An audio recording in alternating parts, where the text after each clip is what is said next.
नमस्कार, मी पंजाब डक हवामान अभ्यासक मुक्काम पोस्ट गोगळी धामणगाव तालुका सेलू जिल्हा परभणी। आज आहे 31 ऑगस्ट 2024। आजपासून परत एक शेतकऱ्याला सतर्क राहण्यासाठी अंदाज देत आहे। आपण काल सांगितलं होतं की राज्यामध्ये 30-31 ला देखील आजूबाजूच्या परिसरात पाऊस सुरू होणार आहे। तर आज सर्वांना एक सांगू इच्छितो, आज राज्यामध्ये मध्यरात्रीपासून पाऊस सुरू होणार आहे। सुरुवात होणार आहे इकडून नांदेडकडून होणार आहे, इकडून परभणीकडून होणार आहे, विदर्भाकडून सुरुवात होणार आहे आणि ती तसाच पाऊस पुढे सरकत जाणार आहे। म्हणून हा अंदाज लक्षात घ्यायचा। राज्यात सर्व शेतकऱ्याला सांगायचं झालं तर आज म्हणजे 31 तारखेला म्हणजे आज रात्रीपासूनच राज्यात चांगला पाऊस सुरू होणार आहे, जोराचा पाऊस पडणार आहे। आणि पावसाचं स्वरूप तुम्हाला एक सांगतो, थेंब मोठा राहील, वारा असेल या पावसात आणि विजेच्या कडकडासह रात्रीच्याला मध्यरात्री पाऊस येणार आहे। म्हणून हा अंदाज लक्षात घ्यायचा। त्याच्यानंतर राज्यात परत सांगू इच्छितो, राज्यामध्ये म्हणजे आज 31 आहे, उद्या 1 ऑगस्ट लागणार आहे। उद्या 1 ऑगस्ट 2, 3, 4 आणि 5 ऑगस्ट दरम्यान राज्यामध्ये सांगायचं झालं तर जवळपास पूर्व विदर्भ, पश्चिम विदर्भ, दक्षिण महाराष्ट्र, उत्तर महाराष्ट्र, कोकणपट्टी, खानदेश, मराठवाडा म्हणजे सगळ्या विभागामध्ये 5 दिवसामध्ये दररोज 2-2 दिवस मुक्काम करत पाऊस पडणार आहे। म्हणून हा अंदाज लक्षात येतो। राज्यात सांगायचं झालं तर आपण जिल्ह्यावाईज सांगू।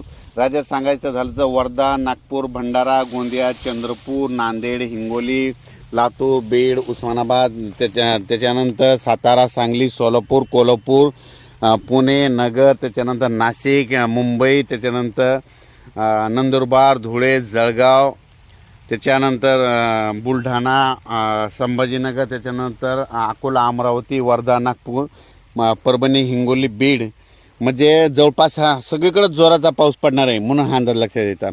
आणि सर्वांना एक आनंदाची बातमी सांगतो की आपण मागच्या अंदाज सांगितलं होतं की 1 तारखेपर्यंत म्हणजे मागच्या अंदाजात जायकवाडी धरण 79% भरण म्हणलं होतं, तर 79 झालं। आणि परत एक सर्वांना आणखीन एक अंदाज सांगतो की राज्यामध्ये ह्या 5 तारखेपर्यंत जायकवाडी 100% भरणार आहे, त्याचं पाणी सोडावं लागणार आहे। म्हणून नदीकाठच्या लोकांनी देखील सतर्क राहायला, आत्ता तुम्ही तुमच्या पाईपलाईन असेल, मोटर असेल तर काढून ठेवा, कारण की जायकवाडी भरल्याच्या नंतर त्याचं पाणी सोडावंच लागणार आहे। म्हणून हे देखील लक्षात घ्यायचं। राज्यात परिस्थिती सांगायची झालं तर राज्यामध्ये तुम्हाला एक सांगू इच्छितो, हा पाऊस काय होणार आहे, लातूर जिल्हा, परभणी जिल्हा, त्याच्यानंतर सातारा, सांगली, सोलापूर, कोल्हापूर, नगर जिल्हा, त्याच्यानंतर जालना जिल्हा, वाशिम जिल्हा, हिंगोली जिल्हा, बुलढाणा जिल्हा, अकोला, अमरावती सगळीकडे जोरात पडणार आहे। म्हणून हा अंदाज लक्षात येतात।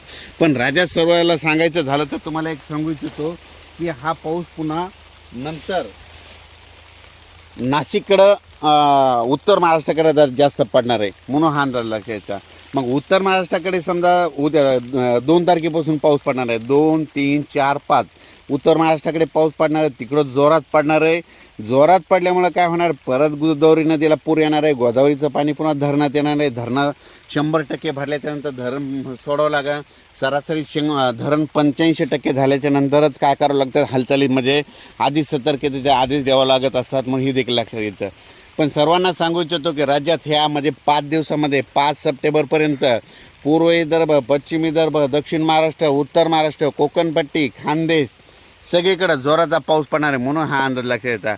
आणि परत एक सांगतो की जास्त म्हणजे जोराचा पाऊस पडणार आहे नांदेड जिल्हा, लातूर जिल्हा, परभणी जिल्हा, बीड जिल्हा, उस्मानाबाद, सोलापूर, सातारा, सांगली, कोल्हापूर, पुणे, नगर जिल्हा, नाशिक जिल्हा, त्याच्यानंतर नंदुरबार, धुळे, जळगाव, मालेगाव, दिंडोरी, नाशिक, त्याच्यानंतर इकडं अकोला, बुलढाणा, जालना, संभाजीनगर, हिंगोली, वाशिम, परभणी, त्याच्यानंतर अमरावती, अकोला, वर्धा, नागपूर, भंडारा, गोंदिया म्हणजे हे जवळपास सगळीकडे जोराचा पाऊस राहणार। म्हणून हा अंदाज दररोज 2-2 दिवस मुक्काम करत हा पाऊस पडणार आहे। म्हणून हा अंदाज लक्षात येतात। पण सर्वांना एक माझी विनंती की या पावसामध्ये ओढे नाले देखील वाहणार आहे। म्हणून हे देखील लक्षात येतं।